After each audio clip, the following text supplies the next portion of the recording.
اعوذ باللہ من الشیطان الرجیم بسم اللہ الرحمن الرحیم یا ایہا الذین آمنوا کونوا قوامین بالقسط شہداء للہ ولو علی انفسکم او الوالدین والاقربین إن يكن غنيا أو فقيرا فالله أولى بهما فلا تتبعوا الهوى أن تعدلوا وإن تلووا أو تعرضوا فإن الله كان بما تعملون خبيرا صدق الله العظيم۔ اس سے پہلے نکاح، طلاق اور وراثت جیسے اہم مسائل کا ذکر تھا، اور ان تمام معاملات میں گواہی کی ضرورت پیش آتی ہے۔ اس لیے اب اللہ تعالیٰ گواہی کے متعلق ضابطہ بیان فرماتے ہیں۔ فرمایا یا ایھا الذین آمنوا، اے وہ لوگو جو ایمان لائے ہو، کونوا قوامین بالقسط، ہو جاؤ تم سختی کے ساتھ قائم رہنے والے انصاف پر، شہداء للہ، گواہی دینے والے اللہ تعالیٰ کی رضا کے لیے۔ گواہی دیتے ہوئے یہ بات ذہن میں رکھو کہ گواہی دینے کا حکم یہ اللہ تعالیٰ کا ہے، تو میں نے اللہ تعالیٰ کے حکم کے مطابق گواہی دینی ہے اور گواہی پر قائم رہنا ہے، پھسلنا نہیں ہے، انصاف کے ساتھ گواہی دینی ہے۔ گواہی یہ بنیادی چیز ہے، مگر آج کے زمانے میں تو اللہ معاف فرمائے، حال یہ ہے کہ دوسرے فریق کو معلوم ہو جائے کہ اس کے خلاف گواہی دینی ہے تو وہ گواہ کا کام ہی تمام کر دیتے ہیں۔ خدا کی پناہ، بہت مشکل دور ہے۔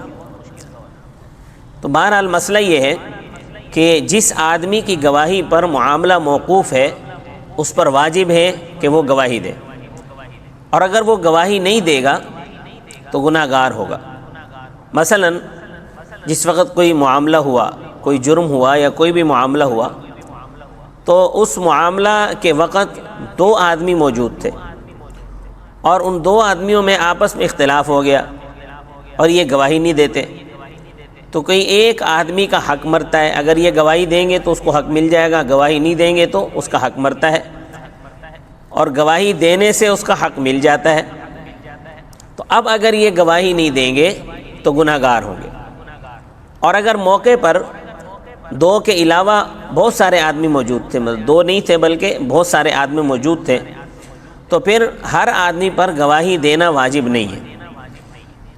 اسی طرح نفس گواہی پر اجرت لینا جائز نہیں ہے، البتہ جو گواہ ہے وہ آنے جانے کا کرایہ لے سکتا ہے۔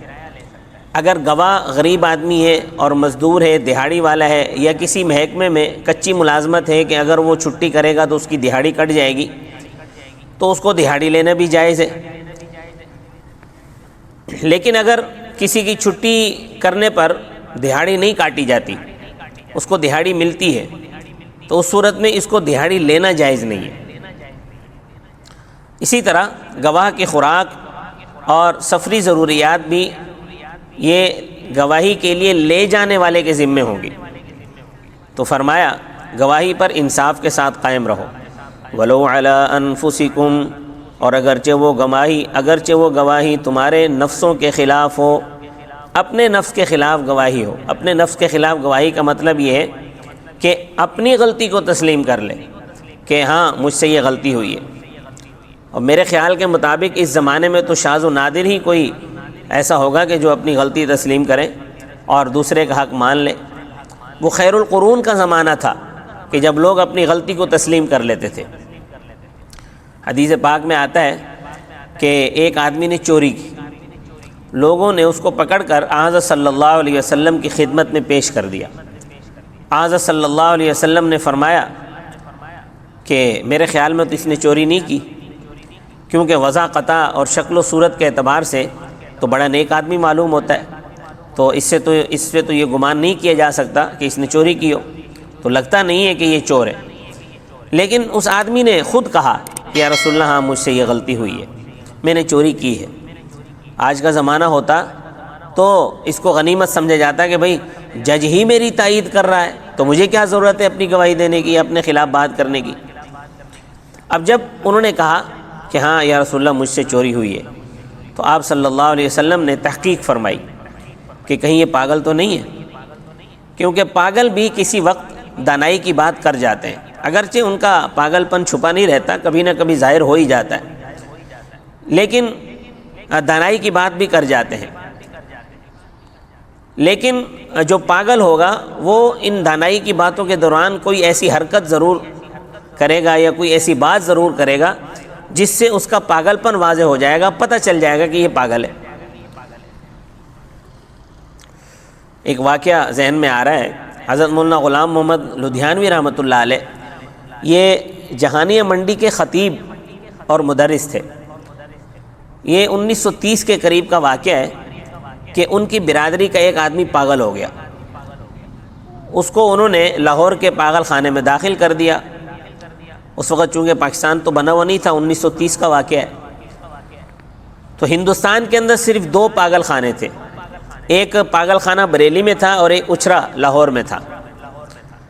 تو کچھ دنوں کے بعد اس اپنی جو برادری کا آدمی پاگل ہو گیا تھا، جس کو پاگل خانے میں ڈال دیا تھا، اس کی خبر لینے کے لیے گئے اور کچھ تحائف بھی اس کے لیے لے کر گئے۔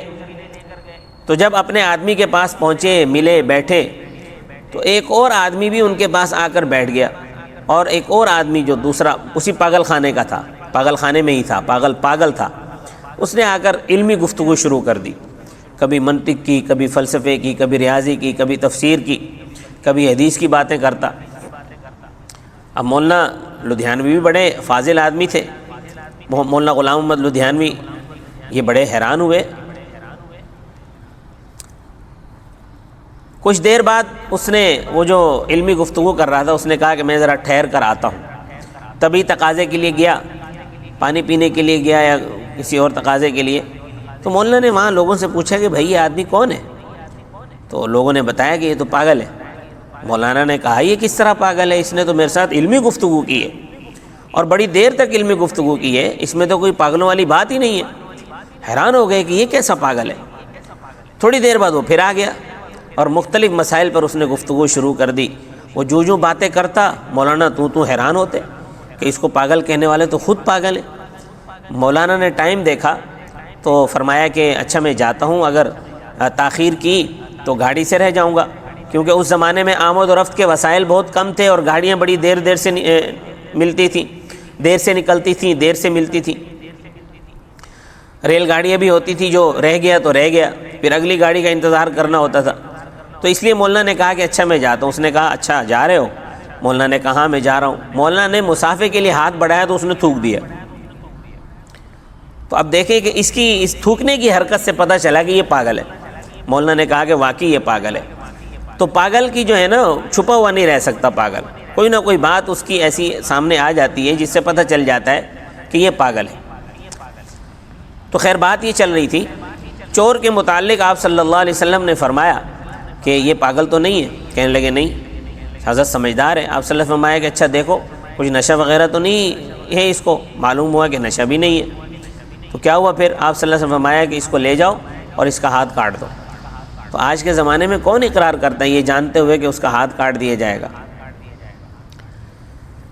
تو یہ ہے اپنے نفس کے خلاف گواہی، کہ اپنے آپ کے خلاف بھی اگر گواہی دینی پڑ جائے، مثال پر طور جرم کیا ہے اور وہ اگر یہ گواہی دے دے کہ ہاں یہ جرم مجھ سے ہوا ہے، تو اس پر اس کو بڑا اجر ہے۔ اوil والدینی، یا گواہی والدین کے خلاف ہو۔ والدین بڑی دولت ہے اگر کوئی سمجھے تو، مگر آج کل تو والدین کو دولت نہیں سمجھا جاتا، بوجھ سمجھا جاتا ہے۔ تو جو لوگ اپنے والدین کو دولت سمجھتے ہیں، ان کو اگر والدین کے خلاف گواہی دینی پڑ جائے تو فرمایا کہ والدین کے خلاف گواہی اس وجہ سے دو کہ یہ اللہ تبارک و تعالیٰ کا حکم ہے، اللہ کا حکم مقدم سمجھتے ہوئے والدین کے خلاف بھی گواہی دیں۔ والاقربین، اور قریبی رشتہ داروں کے خلاف حق کی گواہی ہے تو ان کے خلاف بھی دیں۔ ان یکن غنیا او فقیرا فاللہ اولا بہما، اگر وہ شخص مالدار یا محتاج ہے، بس اللہ تعالیٰ ان دونوں کے زیادہ قریب اور خیر خواہ ہے۔ یعنی تم نے نہ مالدار کی رعایت کرنی ہے، نہ کسی کے فقیر ہونے کی رعایت کرنی ہے، نہ فقیر ہونے کا لحاظ کرنا ہے، نہ کسی کی غربت کا خیال کرو۔ یہ بالکل نہ خیال کرو کہ یہ مالدار آدمی یہ بڑے اچھے اچھے کام کرتا ہے، اگر میں اس کے حق میں گواہی دے دوں گا تو یہ اچھے اچھے کام کرتا رہے گا، یا یہ فقیر ہے اس کا تو حق نہیں بنتا، مگر اس کے حق میں گواہی دے دوں، محتاج ہے اس کا چلو کچھ نہ کچھ بن جائے گا۔ فرمایا نہیں، تم حق کی گواہی دو، جو حق ہے وہ بیان کرو، نہ غنی کی رعایت کرو نہ فقیر کا لحاظ کرو۔ فلا تتبعوا الهوى ان تعدلوا، پس تم نہ پیروی کرو خواہش کی کہ تم عدل کرنا چھوڑ دو۔ وَإِن تَلْوُوا أَوْ تُعْرِضُوا، اور اگر تم زبان کو دباؤ گے، اعراض کرو گے۔ زبان کو دبانے کا مطلب یہ ہے کہ گواہی کو توڑ مروڑ کر پیش کر دینا، یعنی زبان کو اس طرح حرکت مت دو کہ بات کچھ کی کچھ ہو جائے، شہادت ہی غلط ہو جائے۔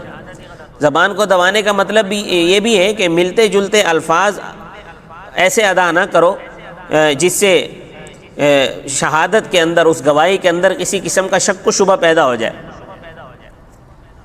ایک کی جگہ دوسرا ادا کر دیا، دوسرے کی جگہ پہلا ادا کر دیا۔ مثال کے طور پر ایک مثال دیتا ہوں۔ یہودی نبی کریم صلی اللہ علیہ وسلم کی خدمت میں آتے تو کہتے السلام علیکم۔ اب کوئی توجہ کرے گا تو ہی سمجھے گا نا کہ یہ کیا کہہ رہے ہیں، اصل لفظ تو ہے السلام علیکم، آپ پر سلامتی ہو، وہ لام کھا جاتے تھے اور کہتے تھے السلام علیکم۔ السلام علیکم کا معنی ہوتا ہے کہ تیرے اوپر موت واقع ہو۔ اب دیکھیں کہ الفاظ کے ایک لفظ کے کاٹنے سے تھوڑے سے فرق کے ساتھ کتنا بڑا فرق ہو گیا کہ پورا معنی ہی تبدیل ہو گیا۔ تو اس طرح زبان دبا کر الفاظ مت ادا کرو، ایک لفظ کی جگہ دوسرا لفظ مت کہو، یہ سخت گناہ ہے۔ تو اس لیے فرمایا کہ واضح طور پر کرو۔ اور اعراض کا مطلب یہ ہے کہ جس بات پر گواہی موقوف ہے وہ اہم جز بیان ہی نہ کیا، جس سے گواہی ختم ہو گئی، بیکار ہو گئی گواہی۔ تو جو اہم جز ہے اس کو بھی بیان کرو، اس کو چھپا لینا، ادھر ادھر کی فضول بحث کرتے رہنا جس سے گواہی مشکوک ہو جائے، یہ بھی سخت گناہ ہے۔ فإن اللہ کان بما تعملون خبیرا، بے شک اللہ تعالیٰ ہے جو کچھ تم کرتے ہو اس سے خبردار۔ اللہ تبارک و تعالیٰ مجھے اور آپ کو عمل کی توفیق عطا فرمائے۔ دیکھیں اگر زندگی میں کبھی ایسا موقع آئے کہ کہیں گواہی دینی پڑ جائے تو حق کی گواہی دو، کسی کا کوئی لحاظ نہ کرو، بالکل جو سچ ہے وہ بیان کر دیا جائے۔ وما علینا الا البلاغ المبین۔